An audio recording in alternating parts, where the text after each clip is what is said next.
ஏதாச்சும் தெரிஞ்சுக்கணும்னு நினைக்கிறீங்களா? அப்போ இந்த வீடியோ மறக்காம ஃபுல்லாக பாருங்க. ஹாய் கைஸ், நான் உங்கள் Charan and welcome to our channel. இன்னைக்கு நம்ம சேனலில் வந்து என்ன பார்க்க போகிறோம் அப்படின்னா, நம்ம வந்து புதுசாக வந்து ஒரு பிளேலிஸ்ட் வந்து கிரியேட் பண்ணலாம்னு இருக்கோம். என்னடா பிளேலிஸ்ட் அப்படின்னு கேட்குறீங்களா?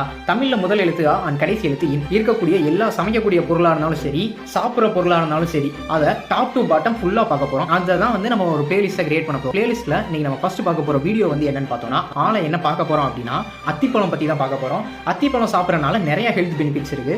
அதில் முக்கியமாக என்னென்ன விஷயம் அப்படின்னா, நமக்கு ஃபேஸில் வந்து பிம்பிள்ஸ் இருக்குது அப்படின்னா அத்திப்பழம் சாப்பிட்டோம்னா ரொம்ப நல்லது. அதே மாதிரி வெயிட் லாஸ் பண்ணணும், சுகர் கண்ட்ரோல் பண்ணணும் அப்படின்னு நினைக்கிறீங்கன்னா அத்திப்பழம் மறக்காமல் எடுத்துக்கோங்க, ரொம்பவும் நல்லது. ஹார்ட்டுக்கு வந்து அத்திப்பழம் ரொம்ப நல்லதாங்க. ஸோ அத்திப்பழம் எடுத்துக்கிறது இவ்வளோ பெனிஃபிட்ஸ் இருக்குது. இன்றைக்கி நம்ம பிளேலிஸ்ட்டில் வந்து ஃபஸ்ட்டு அத்திப்பழம் பற்றி பார்த்தாச்சு. ஸோ இந்த வீடியோ வந்து பிடிச்சிருக்கு, இன்ஃபர்மேட்டிவாக இருக்குது அப்படின்னா நம்ம சேனல் லைக் பண்ணுங்கள், கமெண்ட் பண்ணுங்கள் அண்ட் உங்கள் ஃப்ரெண்ட்ஸ் எல்லாத்துக்கும் ஷேர் பண்ணுங்கள். அண்ட் இந்த வீடியோ மறக்காமல் சப்ஸ்கிரைப் பண்ணி வச்சுக்கோங்க. அப்போ தான் 4 விஷயத்தை வெளியே தேடி போகணும்னு அவசியம் இல்லை. 4 விஷயம் உங்களை தேடி ஏன் மூலியமாக உங்ககிட்ட வந்து சேரும். And bye guys.